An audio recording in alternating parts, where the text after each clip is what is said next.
আসসালামু আলাইকুম ওয়া রাহমাতুল্লাহ। প্রিয় নবম ও দশম শ্রেণীর শিক্ষার্থীরা, ম্যাজিন এসবিডি পক্ষ থেকে তোমাদের সকলকে স্বাগতম। প্রিয় শিক্ষার্থীরা, আজকে আমরা পঞ্চম অধ্যায় এক চলক বিশিষ্ট সমীকরণ অনুশীলনী 5.1 এর 6 নং প্রশ্নটি তোমাদের সাথে আলোচনা করব। প্রিয় শিক্ষার্থীরা, তাহলে চলো আমরা এক নজর দেখে নিই 6 নং প্রশ্নটিতে আমাদের কি করতে বলা হয়েছে। 6 নং প্রশ্নটিতে বলেছে সমাধান করো। প্রিয় শিক্ষার্থীরা, আমাদের সমাধান করে x চলকের মান বের করতে বলা হয়েছে। তাহলে চলো আমরা দেখি অঙ্কটি কিভাবে সহজে সমাধান করা যায়। প্রিয় শিক্ষার্থীরা, আমরা জানি যখন আমরা সমাধান করব, আমরা প্রথমে লিখে নিব যে আমাদের প্রদত্ত সমীকরণটা আমরা প্রথমে তুলে নিব। আমরা লিখব প্রদত্ত সমীকরণ x minus a divided b plus x minus b divided a plus x minus 3a minus 3b divided a plus b equal 0। প্রিয় শিক্ষার্থীরা, আমরা আমাদের সমীকরণটি তুলে নিয়েছি। এখন আমরা সমাধান করব। আমরা জানি সমাধান সবসময় আমরা বা ধরে করব। বা আমরা লিখব বা এই দুটি প্রথম যে দুটি সংখ্যা, এখানে কোনো কাজ হবে না। প্রিয় শিক্ষার্থী, আমরা দেখতে পাচ্ছি -3a -3b, এই অংশে আমাদের আমরা -3 কমন নিব। কমন নিয়ে এই অংশটিকে দুটি অংশে আমরা ভাগ করব। প্রথম দুটি সংখ্যা আমরা ঠিক রাখব যে x minus a divided b plus x minus b divided a plus x minus. প্রিয় শিক্ষার্থী, এখানে আমরা প্রথমে -3 কমন নিব। আমরা যদি -3 কমন নিই, তাহলে আমরা পাবো এখানে a প্লাস b, মাইনাস মাইনাসে প্লাস হয়ে যায়, আর নিচের রাশিটি আমাদের যা আছে তাই থাকবে, a প্লাস b ইকুয়াল 0। প্রিয় শিক্ষার্থীরা, এটা এখানে আমরা -3 কেন কমন নিয়েছি, আমাদের অঙ্কটি করার সুবিধাতে আমরা -3 কমন নিয়ে নিয়েছি। এটাকে দুটি অংশে ভাগ করেছি। বা x minus a divided b plus x minus b divided a plus, এখন এটাকে আমরা দুটি অংশে ভাগ করে দিব। সেটা প্রথমটা হচ্ছে x divided a plus b, আরেকটি হলো মাইনাস দিয়ে নিব, আর উপরে থাকবে 3 into a plus b divided, আবারও এখানে লিখে দিব a plus b ইকুয়াল 0। প্রিয় শিক্ষার্থী, আমরা দুটি অংশ ভাগ করে ফেলেছি।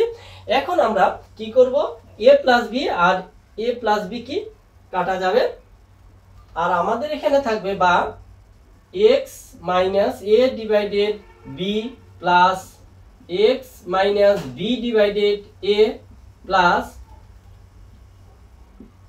x divided a plus b minus 3 equal 0।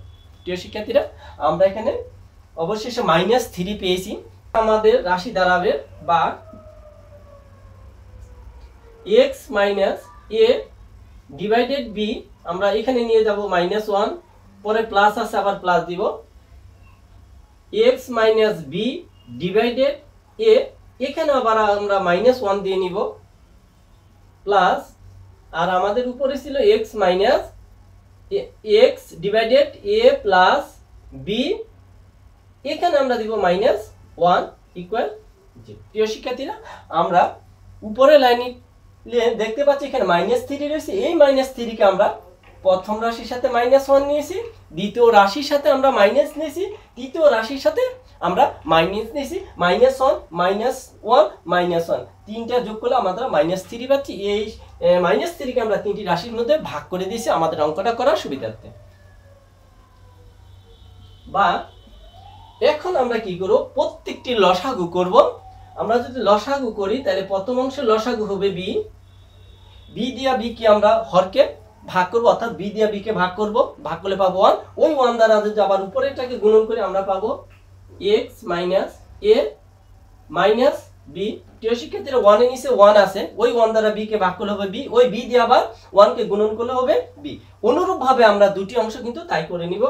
Plus plus দিয়ে নিলাম, আবার এখানে লসাগু হবে a, a দিয়ে a কে ভাগ করলে হবে 1, ওই 1 দ্বারা গুণন করলে এখানে পাবো আমরা x মাইনাস b, আর এখানে রয়েছে মাইনাস এ হবে। অনুরূপভাবে আমরা প্রথম অংশটা যেভাবে করেছি প্লাস প্লাস আবারও আমরা এখানে লসাগু করব। এখানকার লসাগু এ প্লাস বি, এ প্লাস বি দিয়ে এ প্লাস বি কে ভাগ করলে হবে 1, ওই 1 দ্বারা x কে গুণন করলে হবে x, পরে মাইনাস আছে মাইনাস এ প্লাস বি কে 1 দিয়ে ভাগ করলে এ প্লাস বি হবে, আবার এ প্লাস বি কে -1 দ্বারা গুণন করলে আমরা পাবো মাইনাস এ মাইনাস বি ইকুয়াল 0।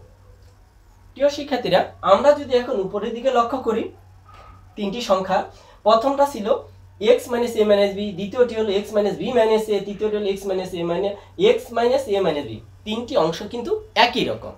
এখন আমরা কি করব, তিনটি সংখ্যা থেকে আমরা উপরের যে সংখ্যাটি রয়েছে সেটা হচ্ছে x minus a minus b আমরা কমন নিব, বা যদি আমরা x minus a minus b common নেই তিনটি রাশির মধ্যে, তাহলে আমাদের থাকবে উপরে থাকবে 1 ডিভাইডেড b প্লাস এখানে থাকবে 1 ডিভাইডেড a প্লাস আর এখানে থাকবে 1 divided a plus b equal 0।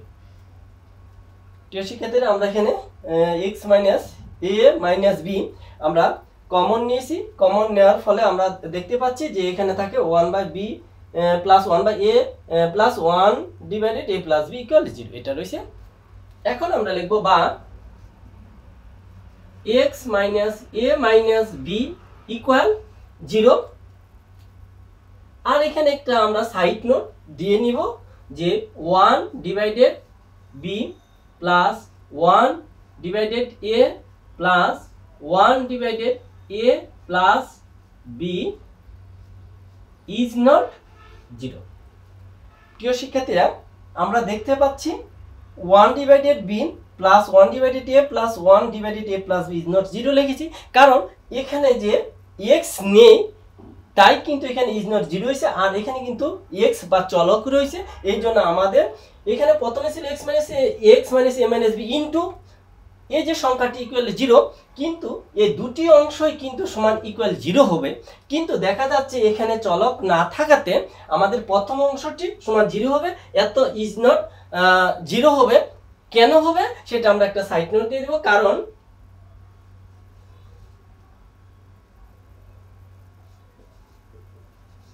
কারণ চলক বর্জিত রাশি, কারণ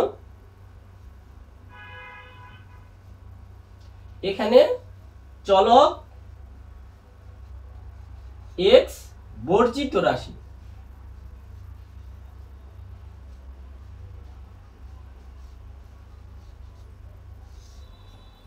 প্রিয় শিক্ষার্থীরা, আমরা একটা সাইড নোট দিয়ে দিছি যে এত এত ইজ নট 0, কারণ এখানে চলক x বর্জিত রাশি, তার মানে x এখানে নিয়ে এই জন্য এটা ইজ নট 0 হবে, এটা আর এটা ইকুয়াল টু 0 হবে। প্রিয় শিক্ষার্থী, যেহেতু আমাদের নিচে জায়গা নেই আমরা উপরে চলে যাব।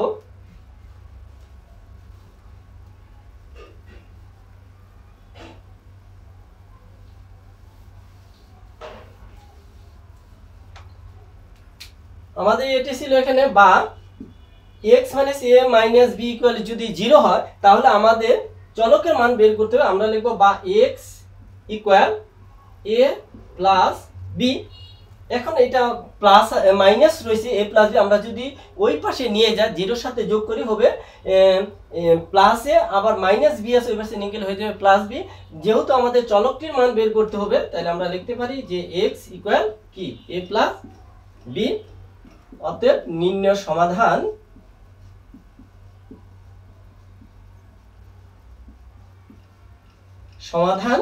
x equal a plus b।